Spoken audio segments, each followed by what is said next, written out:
Mama wakwaba emra na nakwache twi adisuan eso. Megiri se ohoye menso mehoye.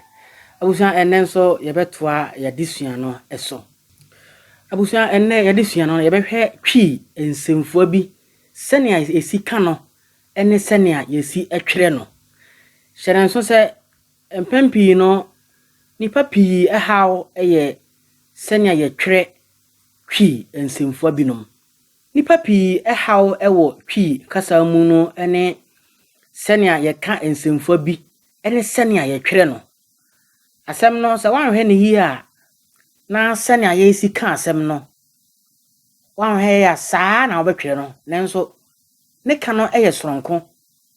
ɛna ne twere no nso ɛyɛ soronko. Enti sɛnhwɛ so no yɛbɛtumi ahunu asɛm sɛ mewusika paa. Onse ohwe sena masia kan na pa but ne twere no enye pe a na bi ne twere no eye pa ara pe a r a enti saa nsɛmfua ahoro yi ene sɛnea ye ka no ene sɛnea ye twere no no eno eho adesua na enne ye de ebrew enti yanhwe adesua no ebotae ansa na adesua no bekwa wiye no na wo a wo ye osuani no ahunu nsɛmfua bi eka ene ne twerɛbea ebio ansa na adesua no bekwa wie no na osuani ahunu sɛ sɛnea wo kakasa no enye saa na wo twere no yenko adesua no so na ansa na bekɔ adesua no so no sɛ unya subscribe to your channel na koye saa.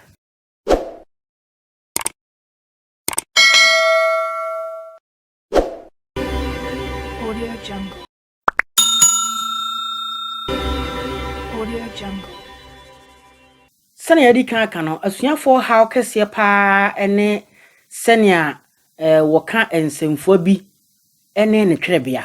Adeɛ baako yɛhunu sɛ sɛnea nkurofo esi ka nsɛmfua bi ana yɛka kasa no ɛyɛ saa na wɔtwere no. Nanso sɛ woyɛ saa ɛyɛ mfomso kɛseɛ paa. Esan sɛ sɛnea yɛsi ɛka akasa no ɛnyɛ saa na yɛtwere no. Ɛno nti hyɛn so ɛfa ma yɛn sɛ asɛm no sɛnea yɛsi ka no ya no ɛnyɛ saa na yɛtwere no. Yɛwɔ sɛnea yɛsi ka no ya no ɛne kwan a yɛfa so a yɛtwere saa nsɛmfua no. Ɛno nti mɛhyɛ wo nkuran sɛ abre bia no sɛ woyɛ osuani a taa kenkan twi abakɔsɛm ana abasɛm ayɛsɛm ɛne twi enwoma horoɔ na aboa wo ama watimi ahunu nsɛmfua no sɛnea watwere no. Enti boni say the more you are reading no the more you are familiar with some of the words, the twi words. Enti ya attacking kan na aboa wo ama watimi ahunu twi nsɛmfua ahoro no ebi. Afei yenhwe nsɛmfua ahoro no ebi sɛnea wotwere no. Enti yebehwe sɛdea ye ka kasa no mfomso twerɛbea ana sɛnea nkrofo esi twere na enye papa. Na afei yahwe atwerɛdeɛ papa na ana sɛnea kwan papa ye fa so a ye twere saa nsɛmfua no. Enti sɛ wohwɛ pon na amade ato so na ye wo sɛdea ye ka kasa no afei mfomso twerɛbea sɛnea nkrofo twere no a enye papa. Afei ne twato no ɛyɛ asɛmfua no kwan a ana sɛnea ye twere no papa no. The correct one no eno na etwato no. Eno nti sɛ yɛhwɛ twere pon no so a ne edi kan yɛwɔ paa onimadeɛ paa sɛn na nkrofo twere no a enye papa. Afei yɛhwɛ a yɛtwere no saa paa pe a papa no ne sɛ pe a r a pa ara. The correct way of writing no pa ara but yen kana pa ara o kan a o kana pa but o twere no pa ara. Good. Afei yanhwe ne toso mienu. Ne toso mienu yewo nenso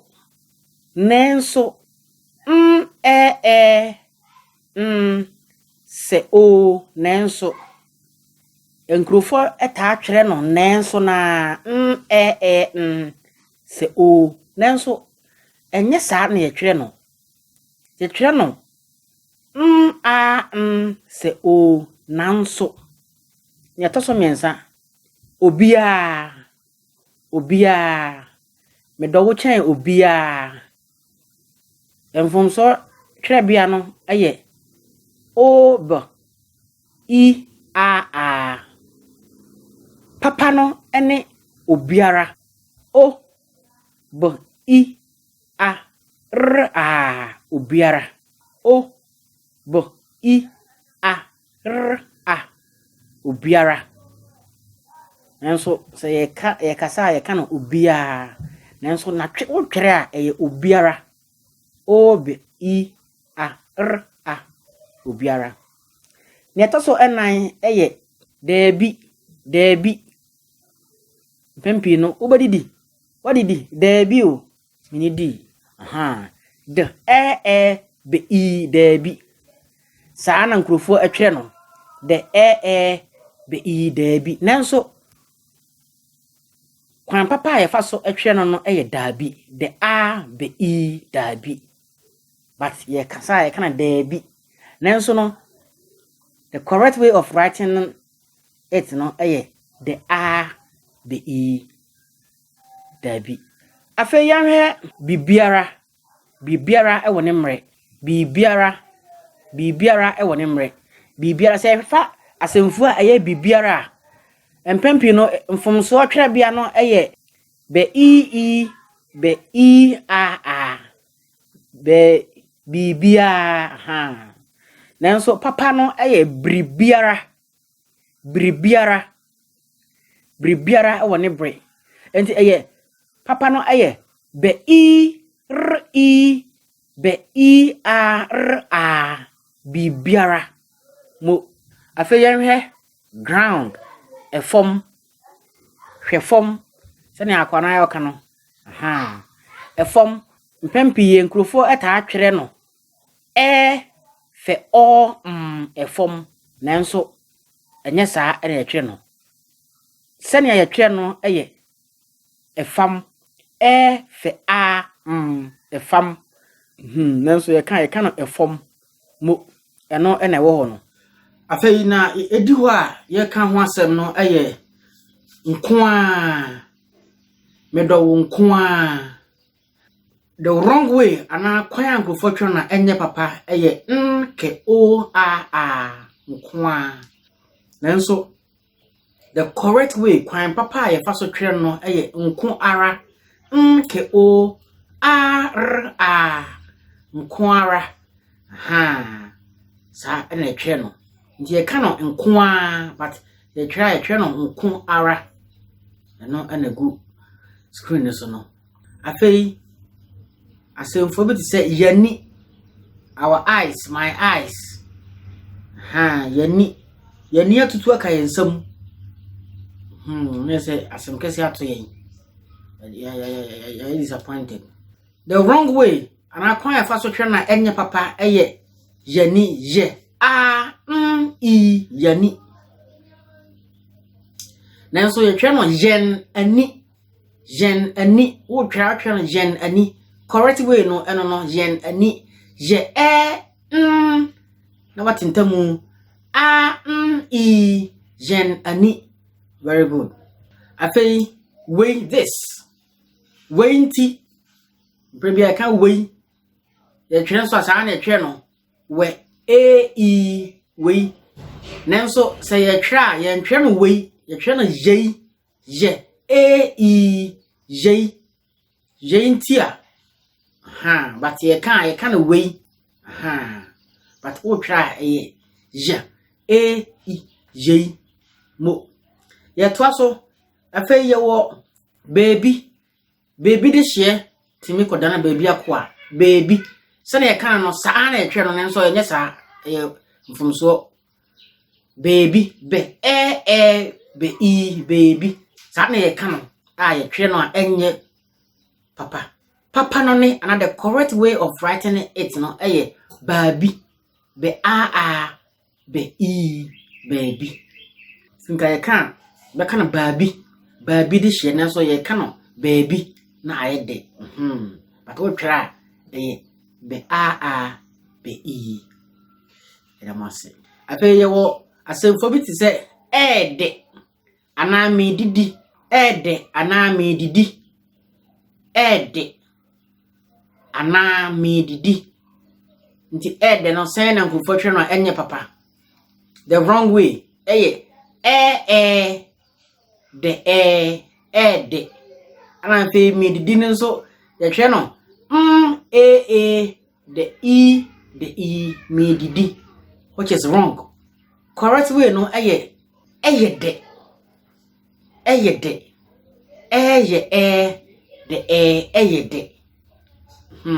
but okay kana de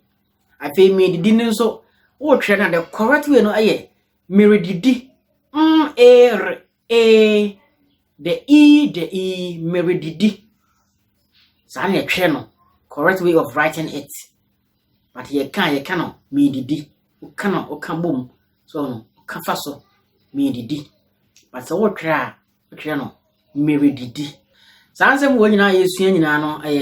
senia how kesema asuafo yie pa. Asem no sane o kan no sa na o twe no. Nenso se adesua nkwa wie no obehu nsɛmfu ahoro a sane kan no anya sa na twe no. So no enti hye so ana mesha nkran so say abribia ta kenkan twi enwoma ahoro abasem abakosem so hu na emwa wo na ohunu sa ensemi. Audio Jungle. Ye twaso enti asemfo edi ho wo su medru ho no na wo su eno nti eno nso ye twe no wrongly say we or say wo su nanso o twe no worry su we all say worry su. That is the correct way of writing it. Afei ye twaso na ye hwe asemfu a edi ho me twe say na ka no nkrofo twe no sa me twe tewe me twe nanso the correct way anakwan papa ye fa so twe no eye mere twe tewe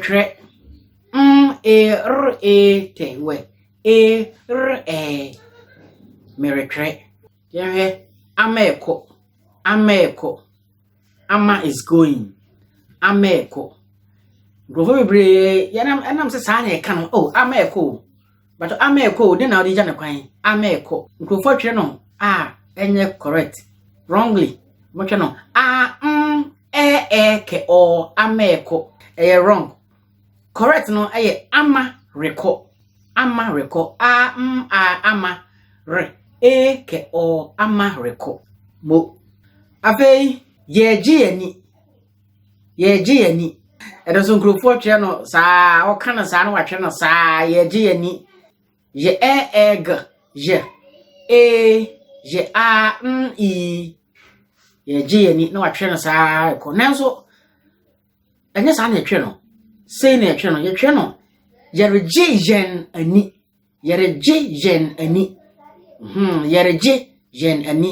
je gaje na watintamu jen je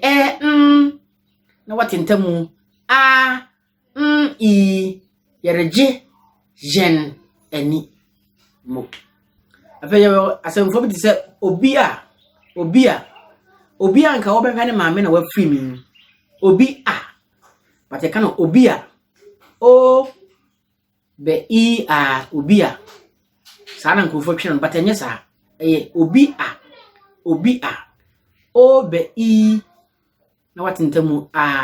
obi a ndi obi a ye ni da ne so no na wafiri mi enti yo adwo eba sane ye ka no ama eba no sa adwo eba na watwe no sa ko na so adwoa ereba yo ani say kind of I what did the I no Saran ko for no I then so ane e ane. Afei wo kwasi ba sane ameba no kwasi ba nti kwasi no no de be a kwasi ba ke we a se be a kwasi ba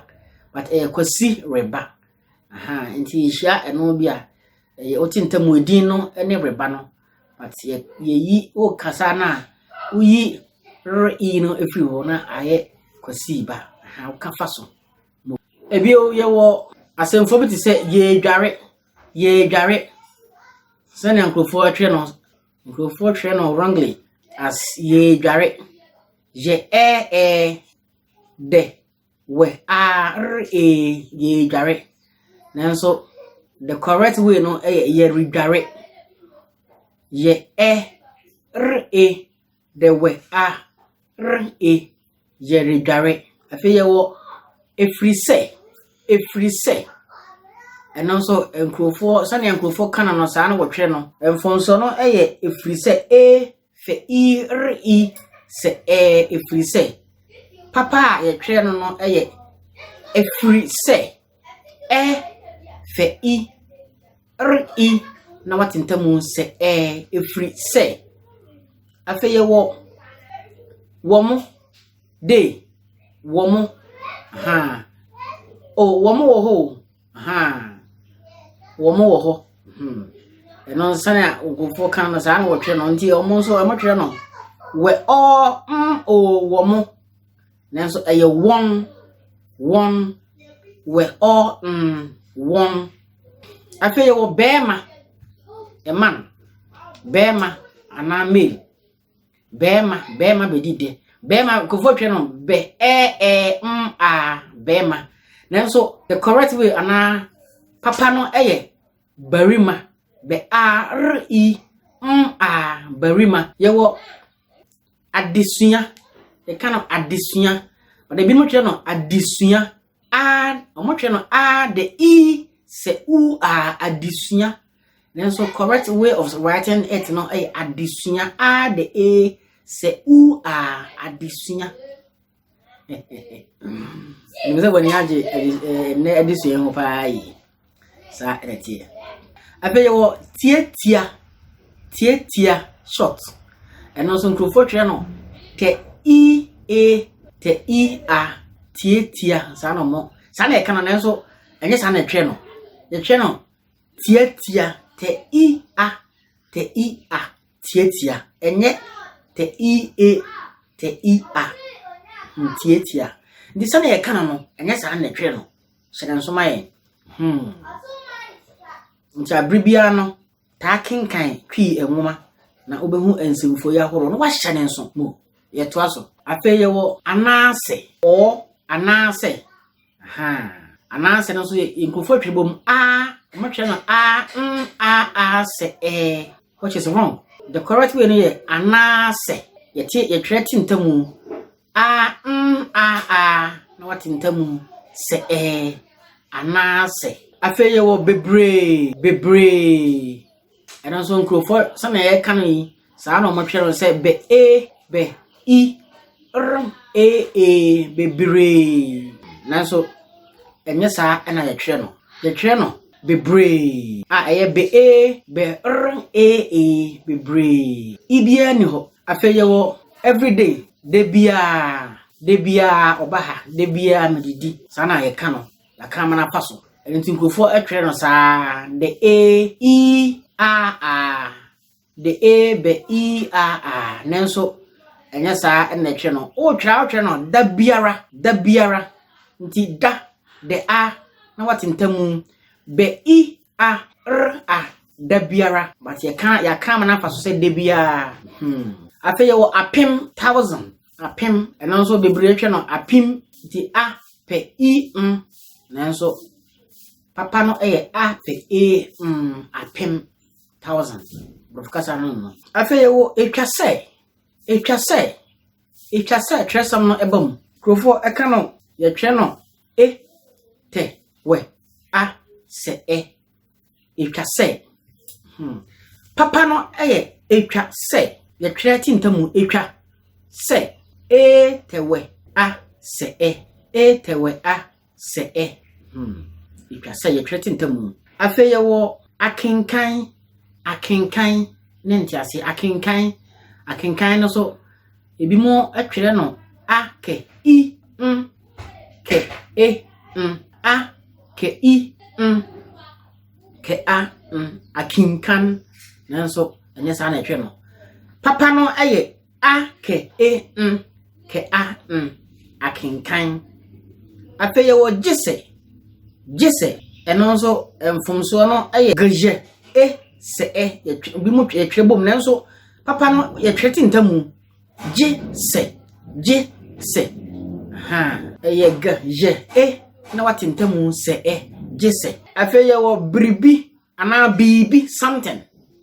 bibi bo de bronya bibi something eno so nkrofo twen za be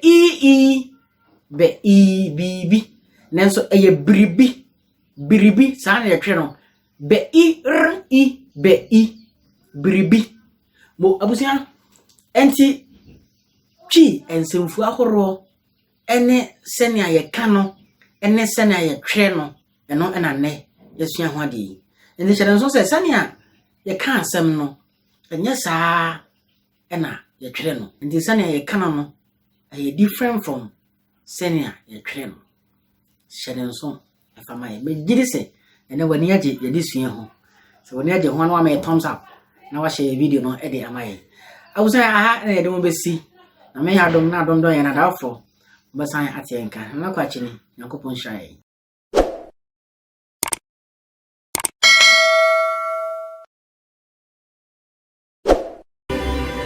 Audio Jungle.